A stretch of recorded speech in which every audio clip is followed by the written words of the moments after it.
The assassin.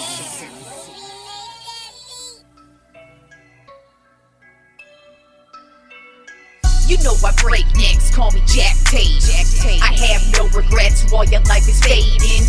I'm a crazy fuck equivalent to Satan. When I'm behind the mic, I feel like the greatest. You know I break necks, call me Jack Tate.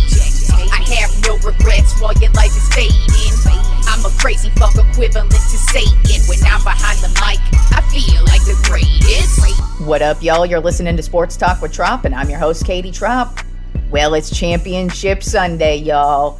And even though the Cowboys aren't in it, I'm always excited about Championship Sunday because playoff football is the greatest time of year, in my opinion. And we have some excellent matchups coming up this weekend. I would say in both conferences, in the AFC and NFC, it's both the two best teams left remaining, not just because they are here, but because they have both dominated from start to finish. And I think all of these teams are absolutely deserving to be here. I feel like they're both going to be close matchups no matter what. And I think we're going to get an excellent Championship Sunday here. So let's start it off with the AFC Conference Championship.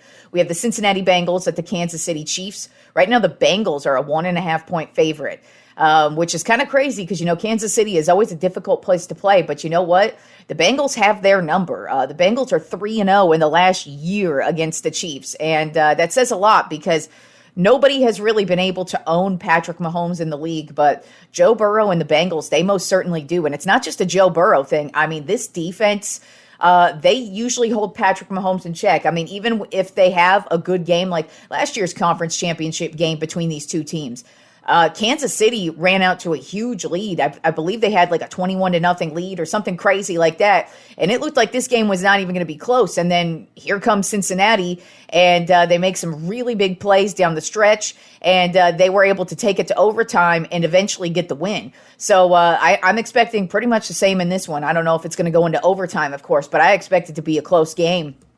But this Bengals defense just knows how to play Patrick Mahomes really well. They know how to cause some just crucial turnovers at crucial points in the game.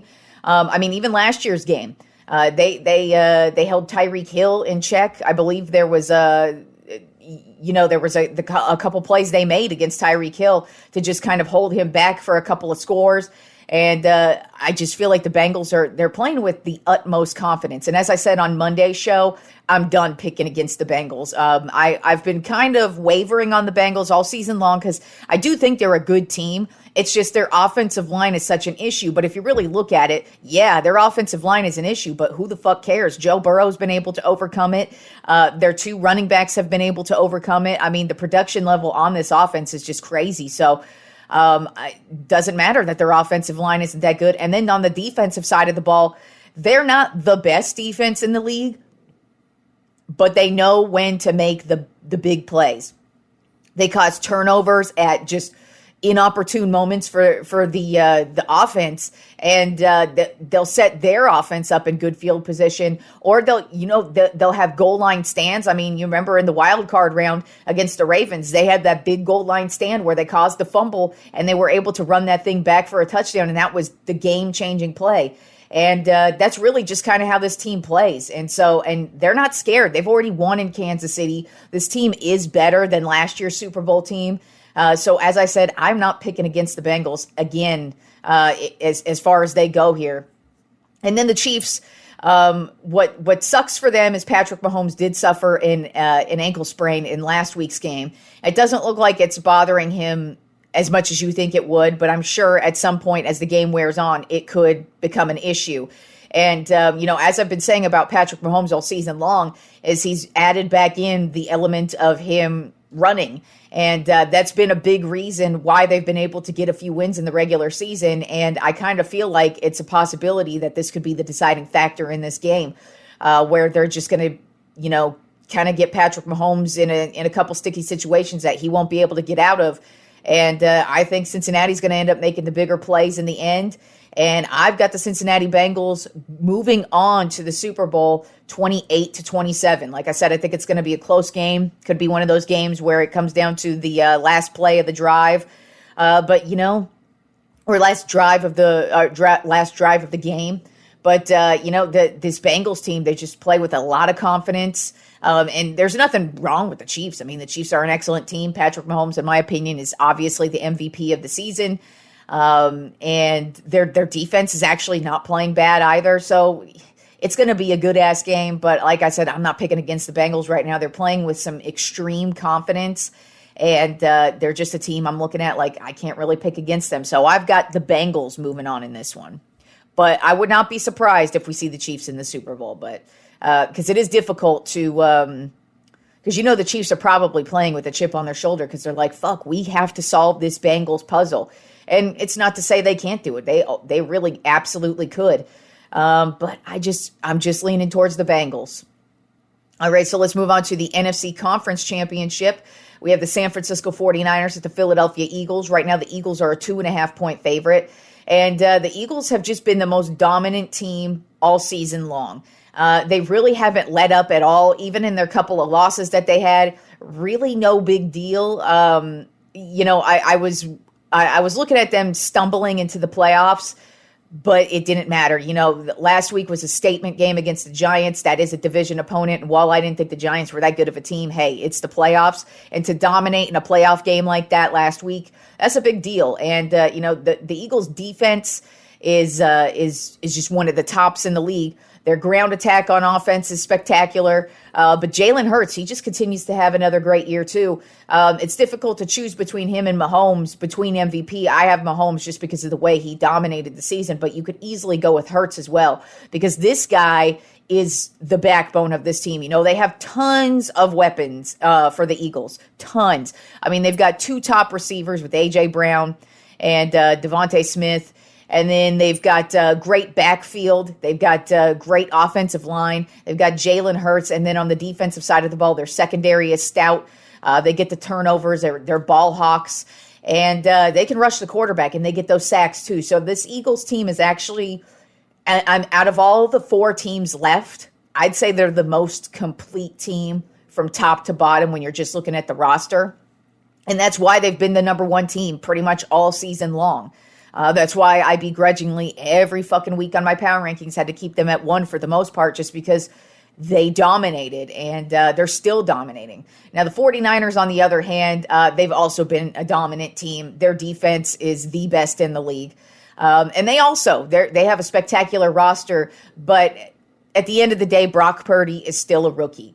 And at some point, last week he did get exposed. Well, he didn't have any major turnovers or anything. He didn't have that great of a game. And that's not to say he's a bad quarterback. It's just sometimes you don't have a good game. And the Eagles' defense is just about as good as that Cowboys defense last week. And I just kind of feel like they watched the film and they got the blueprint on how to stop this offense. And I feel like the Eagles will make the bigger plays in the end. And I just feel like, as I said, they've been the top team all season. And while the Niners, they have a shit ton of weapons on the offensive side of things, if the Eagles are able to just keep Brock Purdy in check and maybe cause a turnover here or two, that could be the difference in the game. And I unfortunately have the stupid-ass Eagles moving on to the Super Bowl, 24-21 over the Niners. Like I said, I think it's going to be a close game because these are two great teams. But the Eagles being at home, that's always a big advantage. Plus, like I said, at some point, Brock Purdy's going to start to stumble. He didn't have that great of a game last week. He was able to just tread water and make the plays when he needed to. But this week, I think it's just going to be a different story because this Eagles team has been ready all season. And they really haven't let up at all, except for when Jalen Hurts was out. But Jalen Hurts looked about as healthy as he could be last week. So I don't see any issues for the Eagles this week. And like I said, I've got the Eagles moving on. So my Super Bowl matchup would be the Cincinnati Bengals versus the Philadelphia Eagles, if that's what ends up happening. But we'll see. They're both going to be good games, I expect. And like I said, you could really make an argument for any one of these teams to not only move on to the Super Bowl, but to also win the Super Bowl. I mean, you've got Patrick Mahomes, who's, like I said, the MVP of the league. Then you've got the Cincinnati Bengals, who are just not suffering a Super Bowl hangover at all. As a matter of fact, they seem to have bounced back really, really strong right now. Then you have the San Francisco 49ers, just an overall stout, stacked team from top to bottom. And then you've got the Eagles, probably the most complete team in the league. So you could really make a case for any one of those four to go to the Super Bowl and ultimately win the Super Bowl. We'll see what happens, but I've got the Cincinnati Bengals versus the Philadelphia Eagles for my Super Bowl pick at this current point in time. And then the last bit of NFL news, we actually had our first coaching hire of the season. The Carolina Panthers have decided to go with Frank Reich, which I think is a great move. I thought it was stupid that the Colts got rid of him anyways. It's not his fault that he had a new quarterback every single season of his tenure there. So I think this is a great move for Carolina. They are in rebuilding mode, so I'm sure the first thing they're going to be looking at this offseason is quarterback, whether it be through the draft or through free agency or both. But they definitely need to improve on the offensive side of the ball greatly. I think their defense looks pretty good. They have room for improvement, but they're still, they've got some killers and some young dudes too on the defensive side of the ball. So I think it's more offense, and Frank Reich I think is going to make all the difference. So that was our first coaching hire of the NFL offseason. All right, let's move on to the NBA. We had a pretty crazy week this week in the NBA, beginning with Monday. The Sacramento Kings absolutely demolished the Memphis Grizzlies. Now, I will say the Grizzlies did not have Ja Morant playing. He was injured, but still, the Kings won 133-100. In the fourth quarter, they actually outscored Memphis 33-10 in the fourth quarter. So, big game for Sacramento there, Probably the biggest surprise team of the year would be the Kings right now. And the Grizzlies are one of the best teams in the league, although Ja Morant's injury has really started to hamper them. And also Steven Adams, he's injured also. So we'll see what happens with the Grizzlies. But they did get stomped by the Kings. Sabonis actually had a triple-double in that game. He had 14 points, 10 rebounds, and 11 assists. And just an overall great game from the Sacramento Kings. Then on Tuesday... what a crazy game between the Miami Heat and the Boston Celtics. Boston actually had a 10-point lead going into the fourth quarter. They were mostly dominating this game. This actually was a game where Jimmy Butler didn't play. He was a last-minute scratch. I guess he was sick or something. So Bam Adebayo was who stepped it up. And now he made the big plays at the end of the game when it mattered the most. He had 30 points and 15 rebounds. And the Miami Heat would end up winning this game 98-95 in a huge game against Boston, who's actually had a couple of losses this week, big losses. I'll get into another one that happened last night. But Boston is, they've been on fire, but this week has not been too kind to them. And they don't have any, they've got a couple injuries, but nothing like losing Ja Morant, for example, or Luka Doncic, something like that. That's a big deal. But still, they blew a 10-point lead, and that's not what you want to do. And the Miami Heat, they're not the greatest team, but they're not the worst team either. As I've been saying, with them, they're a very Jekyll and Hyde team. And usually with no Jimmy Butler, you kind of would expect to not blow a 10-point lead in the fourth quarter, and they most certainly did. Adebayo really stepped it up. As a matter of fact, he's been having just a great season overall for the Heat. I think he's really been like the difference for them in the paint. He's just really coming to his own this year, really having a phenomenal season, and a huge win for the Miami Heat against the Boston Celtics. Then on Wednesday night, Damian Lillard is back, and he went off against the Utah Jazz and a Portland Trailblazers win 134-124. Damian Lillard had 60 points, 9 3-pointers. He went 21 for 29, so that's efficient as hell. 8 assists, 7 rebounds, and 3 steals. The guy is on fire. The 60 points is what you want to focus on, but hey, man, he still had steals, assists, and rebounds. He's just an all-around excellent point guard. He just doesn't get enough love because he's up in Portland, and nobody really recognizes the Trailblazers, especially when they have really great players like Lillard. But Lillard is just one of the top point guards in the league, and continues to prove it on a nightly basis. When he's not injured, he's tops in the league, and that was a huge game for him and the Trailblazers against Utah. And then, as I mentioned on Thursday night, last night, the Boston Celtics dropped another big game against the New York Knicks. The Knicks won in overtime, 120-117. Randall had the big game of the night for the Knicks. He dropped 37 points, 9 rebounds, and actually made the big game free throws to seal the deal for the Knicks in this one. And then also Jalen Brunson makes some big plays. He had 29 points, 7 assists, and made the game-winning block at the end of the game.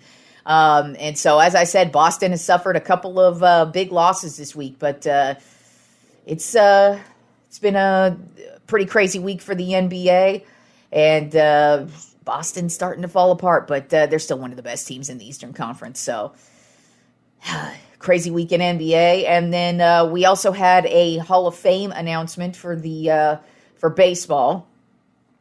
And, as usual, the Baseball Writers of America continue to stump us with their not only their selections for the Hall of Fame, but their non-selections and how they select them. Well, at least this year we do get one baseball player inducted this season, and that would be Scott Rolen, the third baseman for the Phillies, the St. Louis Cardinals, the Toronto Blue Jays, and the Cincinnati Reds. He did have a phenomenal career from 1996 to 2012. He's an 8-time Gold Glove winner. He has over 2,000 hits, 300 home runs, and 500 doubles. Only 35 players all time have ever done that. He has hit a career batting average of 281. He's got 316 career home runs, 1,287 career RBI. He's a 7-time All-Star. Won the World Series with the St. Louis Cardinals in 2006. In that World Series, he went 8 for 19, had a home run and 3 doubles. So he showed up when it was necessary. He's a 1-time Silver Slugger Award winner, and he also won the Rookie of the Year in 1997. So he most certainly has the resume. And congratulations to him for making the Hall of Fame. I'm not saying he doesn't deserve to go in there. As a matter of fact, I think the exact opposite. When you look at all the stats there, it's just as I've stated before, the Hall of Fame just continues to stump when they only let one person in or no people in. And there's a lot of players with actually, I would say, greater resumes. And I'm excluding any of the steroid era players. I believe some of the steroid era players deserve to be in, of course, as I've mentioned before in the past. But also there are players not in the Hall of Fame who weren't a part of the steroid era, who didn't get caught doing steroids, who didn't get caught gambling like Pete Rose, who actually didn't do anything, and they're not anywhere near the Hall of Fame, and they continue to not let great players in, and then they let Scott Rolen in. And there, like I said, there's a lot of players with bigger resumes than this, but hey, I'm not trying to say Scott Rolen doesn't deserve it. As a matter, like I said, he deserves it. 100% deserves to go in there. He had a stellar career, and just caps off a great career for him. It's just the Baseball Writers of America. They just continue to suck out loud. But anyways, let's get into this week's Trop 5 list. Since it is Championship Sunday this weekend, I decided let's do the Trop 5 greatest conference championship games of all time, because we've got quite a few. And it was a difficult list to whittle down. But I think we can all agree all 5 of these were spectacular games. So let's start it off with number 5. This is obviously going to show my Dallas Cowboys bias in this. And of course I'm going to put my Cowboys in here because it was a great, spectacular championship game that they played. In the 1992 NFC Championship game, it was the Dallas Cowboys at the San Francisco 49ers. This was basically the beginning of the Dallas Cowboys dynasty of the 90s. This, had Troy Aikman, Emmitt Smith, Michael Irvin, Charles Haley, Ken Norton Jr. Darren Woodson, we had Kevin Smith, we had so many, Larry Allen, so many great players on this team. And then this also was a great 49ers team as well. Steve Young, Jerry Rice, Ronnie Lott. It's just probably just one of the greatest rivalries ever.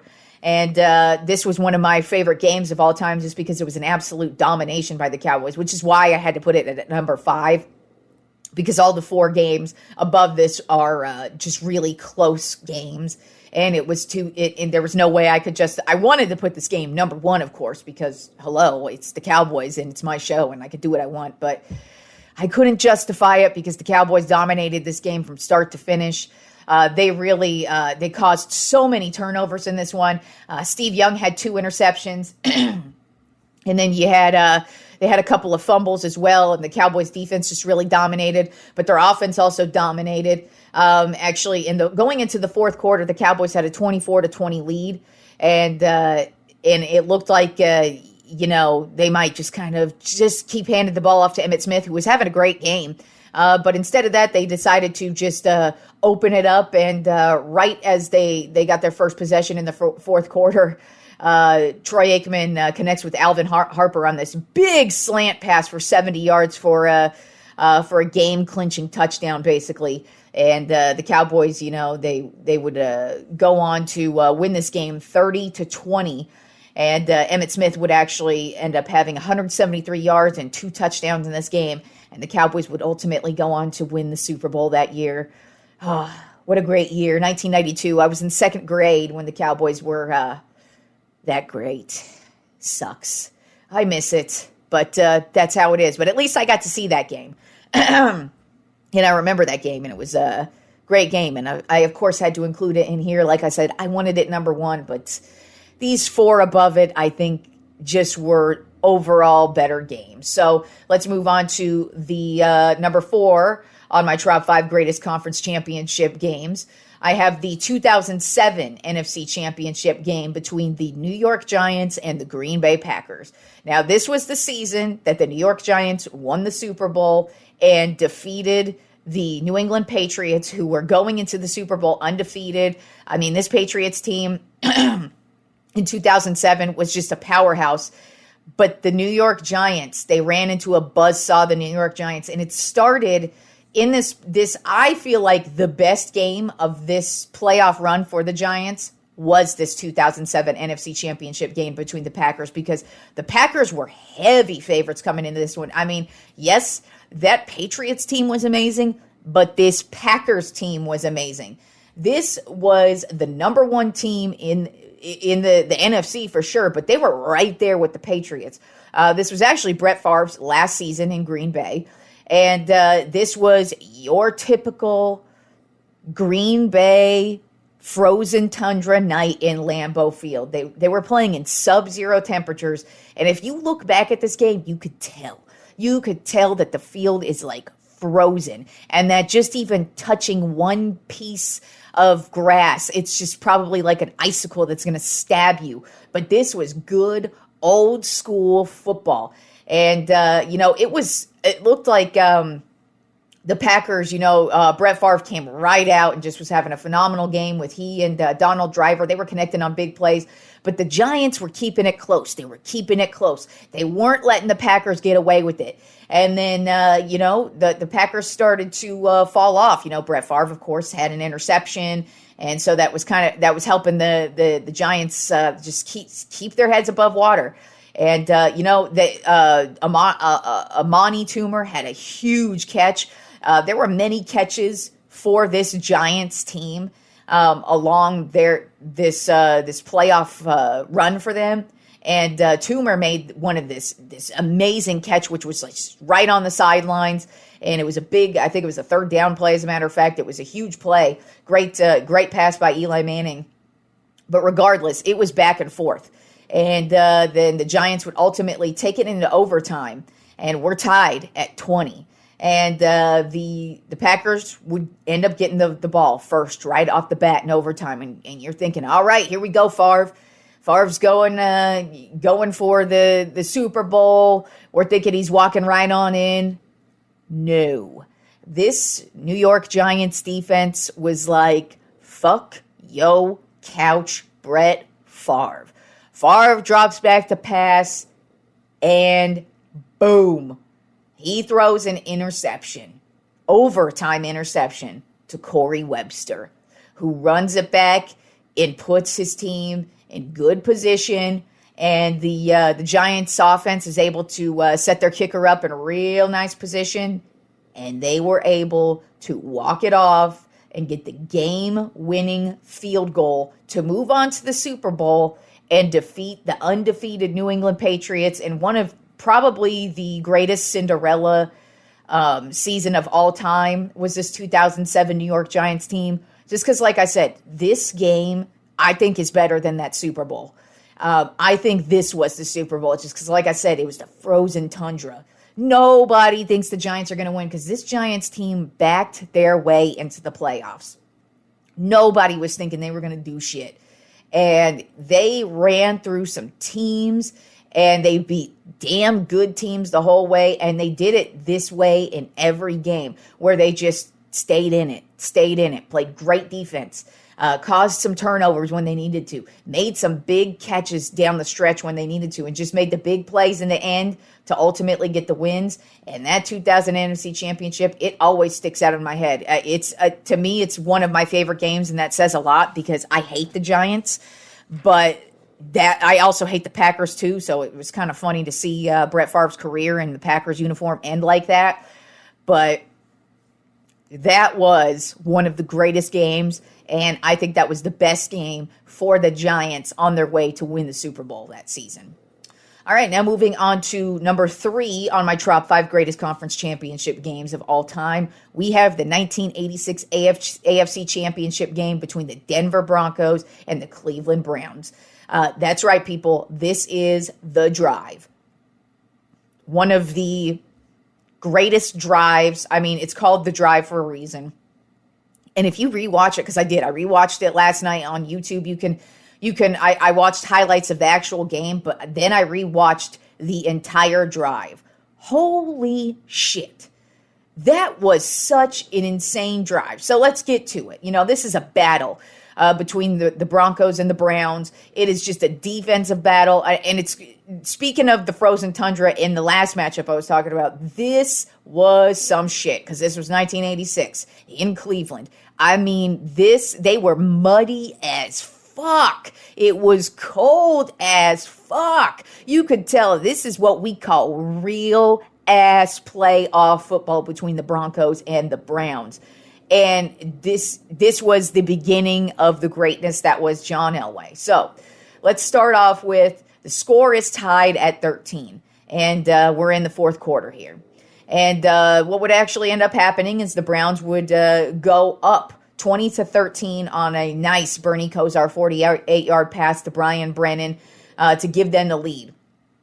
And so the Broncos would just go on this last drive with I didn't write down how many minutes they actually had, but they had a couple minutes left on the clock before they would get down there. But so they're at the drive first starts off with kickoff from the Browns, and at the 2-yard line there's basically like a fumble by the Broncos player. So the Broncos have to start at their own 2-yard line, and you're thinking to yourself, shit, how's this going to happen?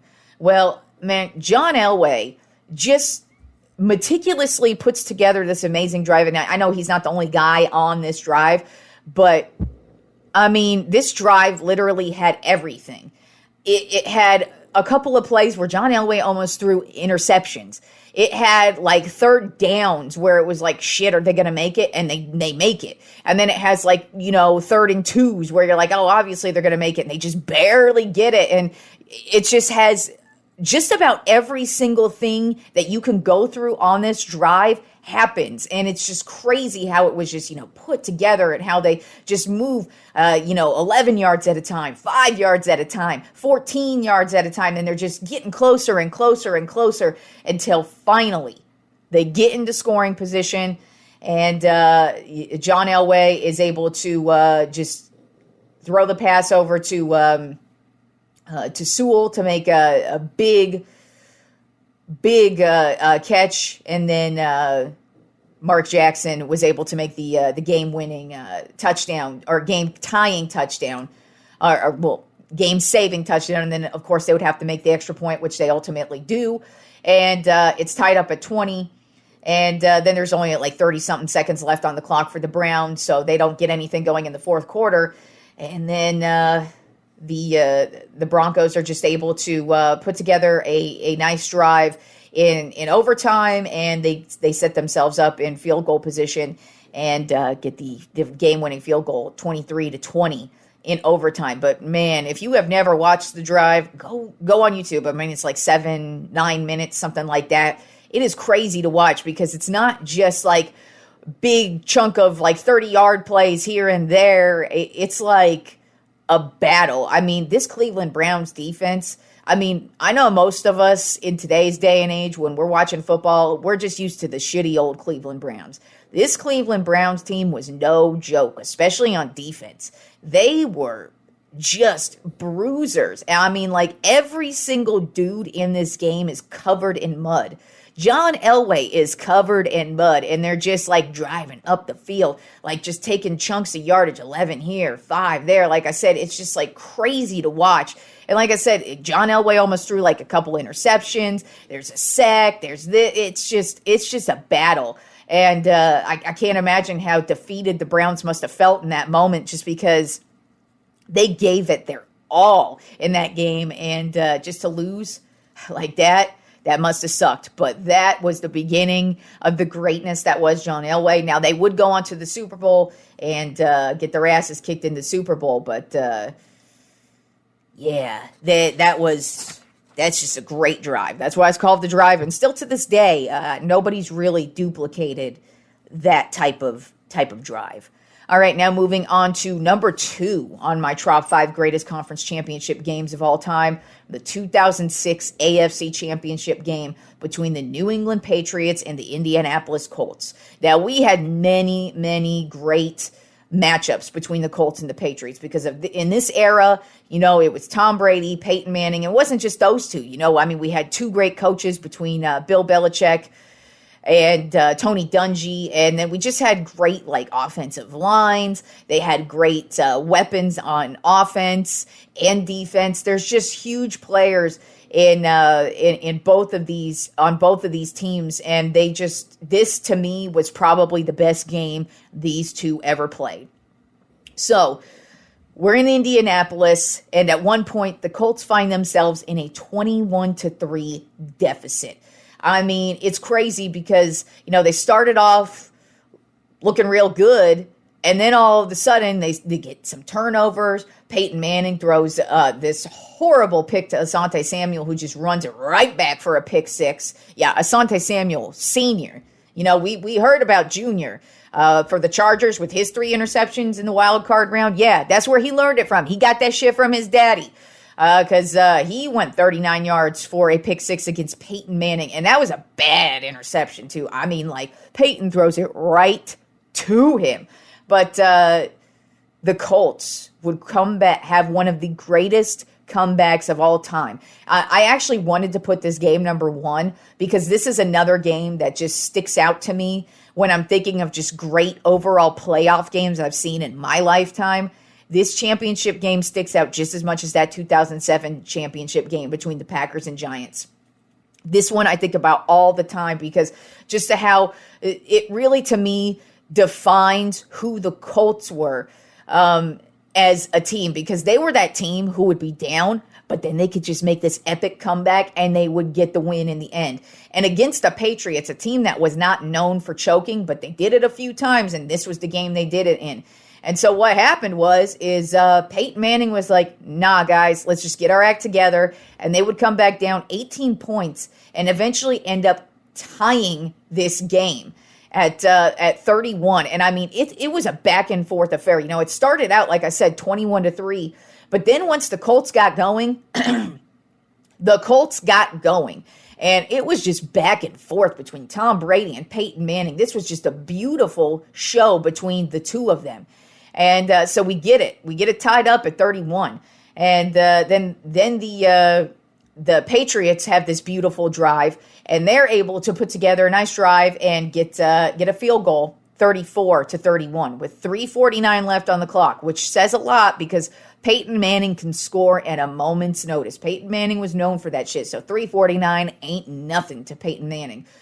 So what would happen? Peyton Manning would go on a tear. He'd find Reggie Wayne. He'd find Brian Fletcher. He would find just basically anybody he could on this last drive. And he would get them in scoring position. Then he hands off the ball to Joseph Adai, who would end up scoring the game-winning touchdown for the Colts, but they left 102 on the clock. So they would go up 38-34, and there's 102. And you've got Tom Brady on the other side of the coming out on the offensive side of the ball, and he's just like Peyton. I mean, we all still see it to this day. Tom Brady coming back, and he's always known for that, and a minute two is plenty of time for him. So what happens? It's looking like Tom Brady's putting together yet another solid drive, but just wait. He throws a horrible interception to Marlon Jackson, who closes down the game, and the Colts would win 38-34. They would go on to win the Super Bowl that year. But this, I feel like, is the best matchup between these two. I mean, there are many matchups between the Colts and the Patriots in this era that were just epic. I mean, I don't know if y'all remember that one game. I think it was a Sunday night football game where the Patriots went for it on like a 4th and 1, and they would throw the ball, but the Colts would make this big stand where they just they stopped them on the 4th and 1. And they had a turnover on downs, and it just turned the whole game around, and the Colts would get that win as well. But there are so many games you could point to, but this one right here, this 2006 AFC Championship, it was crazy to watch. Peyton Manning versus Tom Brady, two insane teams, especially of that era, and I love that game.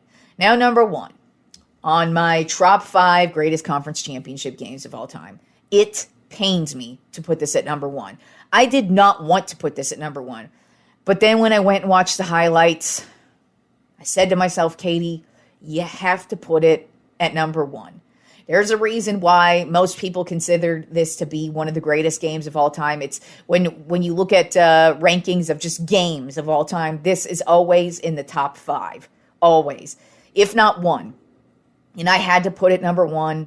And it really, really pains me. Now, luckily, I was not alive to see this, and I'm thankfully glad, because even watching the highlights, I'm like, fuck. And that would be the 1981 NFC Championship game between the Dallas Cowboys and the San Francisco 49ers. This would include the catch. Yep, the catch.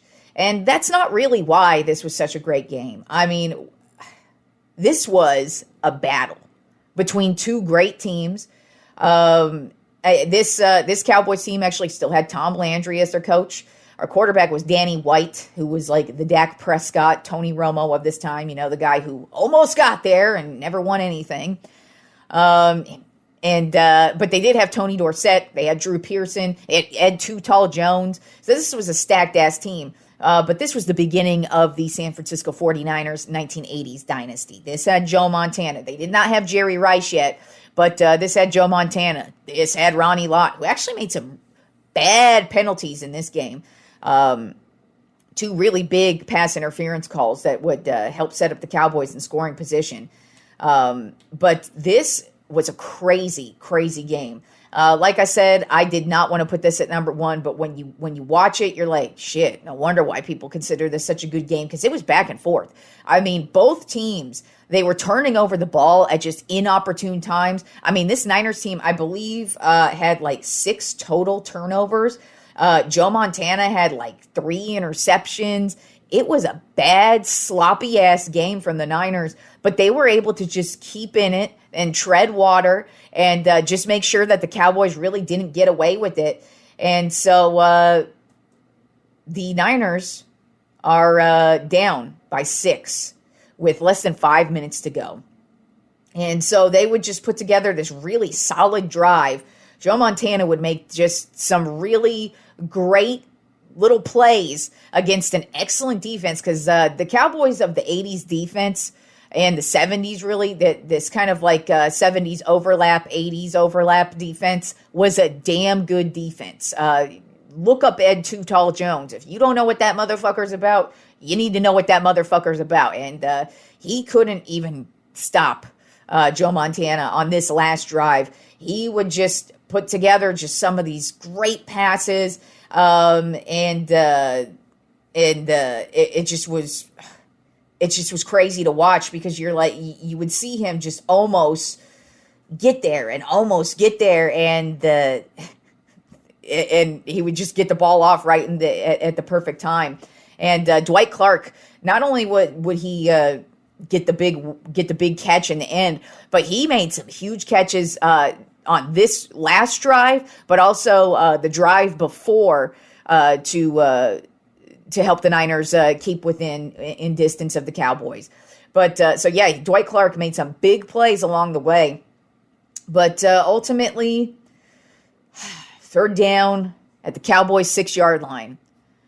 Joe Montana rolls out, and he's got 3 defenders just barreling down, and he just tosses up a prayer to Dwight Clark, who just makes an amazing jump and catch at the most perfect right time to win the game for the 49ers. They would go up 28-27. Now, the Cowboys would still have some time on the clock. I believe like a minute. They would have about a minute left on the clock. And they actually would make a huge play. Danny White throws this big pass to Drew Pearson.